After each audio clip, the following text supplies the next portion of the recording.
Malouagne et Fabien Chanoine avant ce meeting de Châteauroux où les invités surprises sont de retour, à savoir François Duval et de nouveau là, de même que Julien Febron. Et on vous voit, Jean-Sébastien. Voilà, avec la DS3, présent sur cette première ligne de la demi-finale. Avec d'excellents temps autour lors des manches qualificatives. En revanche, des petits soucis de départ. Ouais, on a un peu galéré tout au long du week-end pour faire démarrer la voiture. Malgré tout, on avait une très bonne vitesse autour. Et comme on va le voir en cette demi, c'est peut-être mon meilleur départ du week-end. On va le voir, on va réserver le suspense pour la suite. Le but du jeu, on part pour 6 tours de piste avec un passage pour chacun des concurrents dans le tour joker, que ce soit dans le premier, deuxième, troisième, quatrième, cinquième ou sixième tour. Et à l'arrivée, les 4 premiers se qualifient pour la finale. Alors que là, on voit l'ensemble de la grille avec Kevin Jacquinet et Francis Ballocci sur la troisième et dernière ligne. Très bonne deuxième ligne avec David Mélier et Jochen Cox. David Mélier très bon sur les départs également tout au long du week-end. Et top, c'est parti pour David tour de rapide de la deuxième ligne qui est déjà mis à côté de Samuel Peu. J'arrive à m'incruster derrière Fabien Payet, ça va toucher derrière. Ouais, voilà. un peu poussé par Samuel Peu. Samuel qui a été également percuté par Jochen Cox. Alors en tête on le voit dans ce dévers. En tête on a Fabien Payet devant vous, Jean-Sébastien, avec votre DS3. Vous précédez le leader du... Oh attention, il y a eu un problème pour Payet. Ça bouchonne, Fabien Payet qui a rencontré un petit souci technique dans cette épingle et du coup pour ma part ça fait un peu tranche de jambon entre lui et Samuel Peu. Ouais, la voiture en diagonale est abîmée, que ce soit l'avant gauche ou l'arrière droit, c'est plutôt neuf. Non, ça... Bon, pour l'instant c'est pas grave, vous êtes toujours deuxième et en lice pour une place pour la finale, c'est le but. Il est clair d'aller sauver cette finale. Pas de problème non plus pour Fabien devant qui commence déjà à s'échapper. Oui, attention au point minimum à partir. Il y a des bouts qui s'envolent de votre voiture. L'ancienne voiture de Timur Timerzianov, récent vainqueur à Spa, mais également c'est la voiture qui avait piloté Sébastien Loeb lors de sa première apparition en rallycross, c'était aux États-Unis. Il a gagné les X-Games avec cette même voiture et on voit que le contact de cette épingle fait crever la roue arrière droite et là ça commence à devenir un petit peu compliqué. Ah, on voit plus on voit que la jante. Là ça part dans tous les sens, voilà. Un gros plan et Samuel qui est en attente et qui va bien sûr essayer d'en profiter. Alors qu'est-ce qu'on pense dans ces moments-là? Faut tenir les tours restants, le tour joker à quel moment? Qu'est-ce qui se passe? Il y a un gros coup dur qui se passe parce qu'on prend un gros coup quand même quand on est deuxième de la demi et qu'on se rend compte, je parle avec le spotter pour signaler que je suis crevé, ils me font immédiatement rentrer dans le tour joker. C'était la bonne stratégie pour maintenant l'idée est claire, il faut aller sauver la finale, il faut finir et tenir dans les 4. Mais je vous promets que ça va être très long. Alors vous ressentez quatrième devant vous, il y a 3 concurrents qui doivent effectuer un passage par le tour joker, mais bon, en vitesse pure vous ne pouvez plus rivaliser, mais il faut surtout contenir derrière Jacquinet. Et Fabien Payet qui s'est totalement échappé. Moi j'avais fait un petit peu phénomène de bouchon sur Samuel Peu et David Mélier avec la crevaison, donc Fabien en a profité et s'est échappé. Bon, maintenant Samuel qui met du rythme pour essayer de revenir. David très intelligemment prend le joker le tour après moi pour contrer et assurer également sa qualification. Il ressort devant vous mais pas un écart énorme malgré tout. Ouais, l'écart qui suffit pour sauver sa place en finale. On va retrouver ici le leader Fabien Payet, pas du tout inquiété. Fabien qui n'a rien lâché de la finale avec des bons temps autour. Alors, dans le joker. Très impressionnant, le retour de la famille Payet. Ils étaient absents lors de la première, mais là ils ont remporté toutes les manches qualificatives, que ce soit avec Fabien Payet ou avec François Duval. Ouais, ils reviennent avec vraiment de très belles voitures également. Il faut savoir que c'est les Peugeot quasiment dernière génération, des voitures issues du chemin du monde, comme avait Antoine Massé l'an passé quand il a été chercher son titre de chemin de France. Donc des voitures vraiment très efficaces.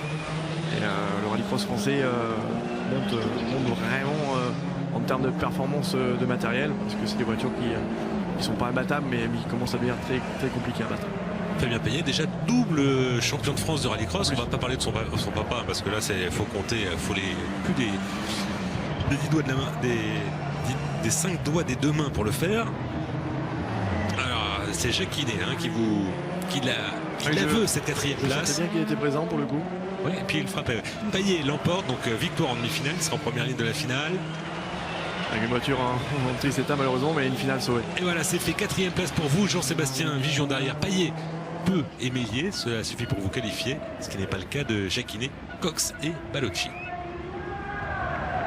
C'est intense, 6 tours de course, malgré tout, on est content quand ça s'arrête. Ouais, peut-être encore plus pour vous. Ça a été assez long. Et là, il va y avoir du travail pour les mécaniciens parce qu'elle n'est plus de première jeunesse sur notre DS3. Il n'y a pas beaucoup de temps à perdre non plus, hein, parce que les finales s'enchaînent après derrière. Donc toute l'équipe a fait un gros boulot pour que la voiture soit présente en finale. Confirmation de la victoire de Fabien Payet, de sa mainmise. Plus de 2 secondes et demie d'avance sur Samuel Peu, le leader du championnat de France. David Mélier est quant à lui 3e et vous 4e.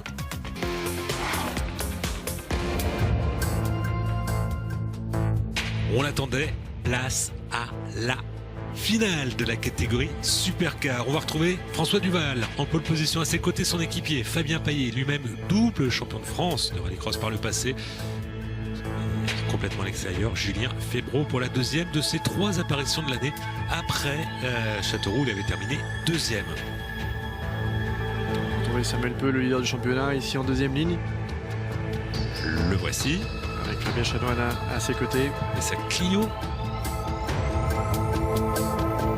David Mélier.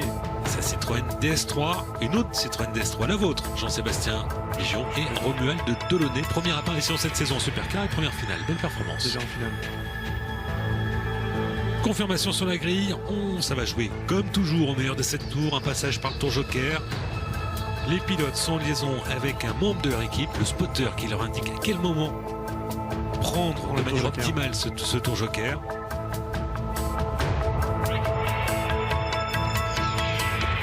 Et attention, est à son comble. On va surveiller le départ pour ces 7 tours de course. François Duval ici en a marqué. Il faut enclencher la vitesse. Alors on part en 2e du côté de Julien Febvreau. Allez, c'est parti pour Romuald Delaunay. Et c'est parti, mais pas pour vous, Jean-Sébastien. Vous êtes, il y a des soucis. Le processus de départ. Très bon départ par contre pour François Duval. Fabien Payet. On est avec Julien Febvreau, 3e, voilà. Samuel Peu 4e. Romuald Delaunay, lui qui a réussi un excellent envol et qui est déjà 4e. 5e. 5e. Alors Duval en tête devant Samuel. Fabien Chanoine tout de suite dans le tour joker. Devant Fabien Payet, son équipier.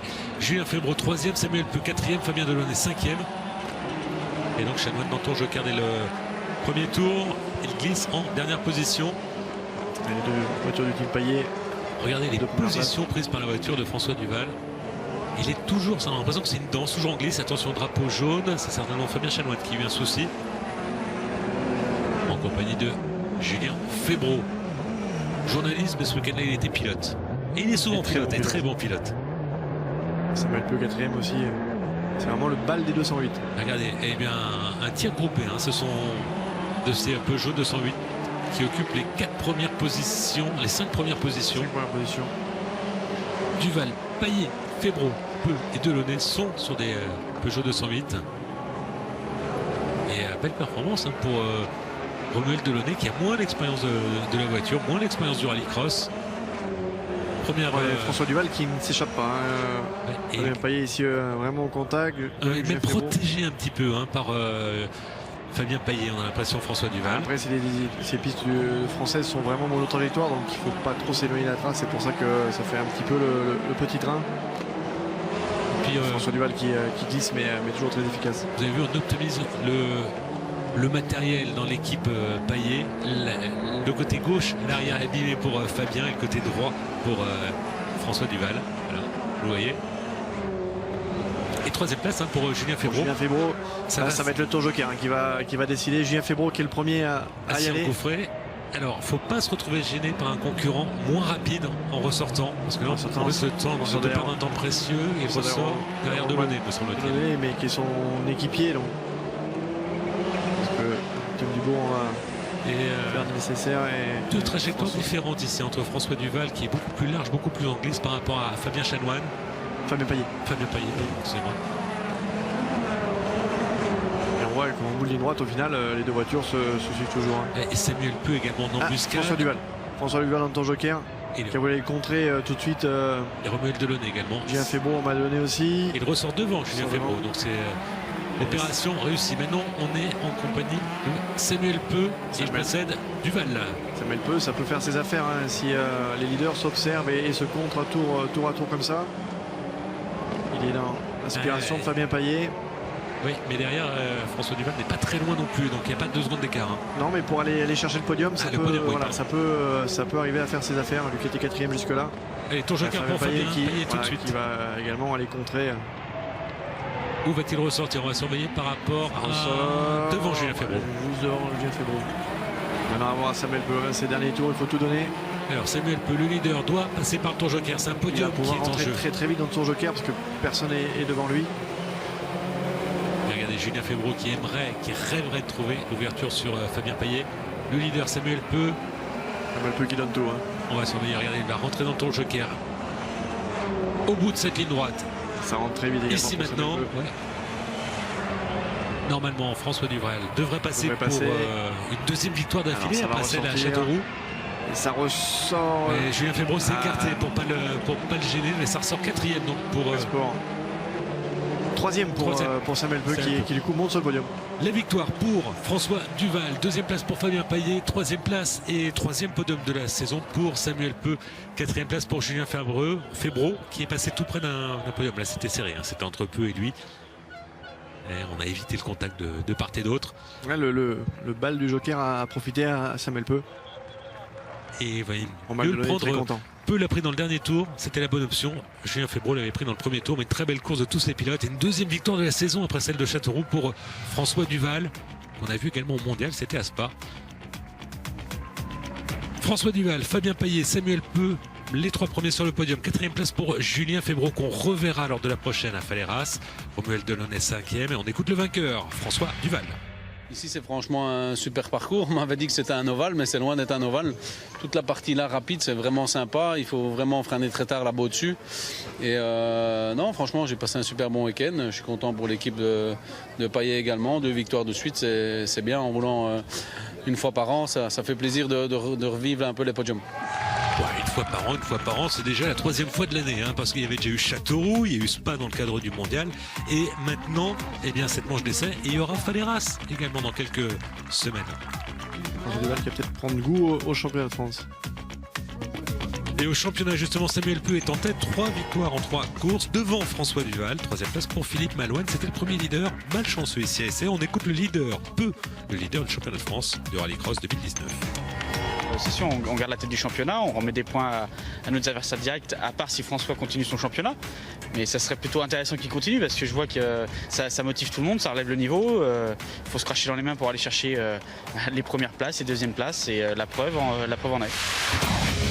Eh bien c'est un week-end somptueux, on a vu la sportivité de Samuel Peu, on va trouver tout ce beau monde à Faleras, ce sera en Gironde, ce sera le 2 juin avec vous, Jean-Sébastien Vigion, en piste avec votre DS3. Merci d'avoir été avec nous. Merci à vous tous. Et à très vite sur la chaîne Équipe pour le résumé de Faleras. Ce sera dans la continuité de l'épreuve le 2 juin. Salut à tous. Salut.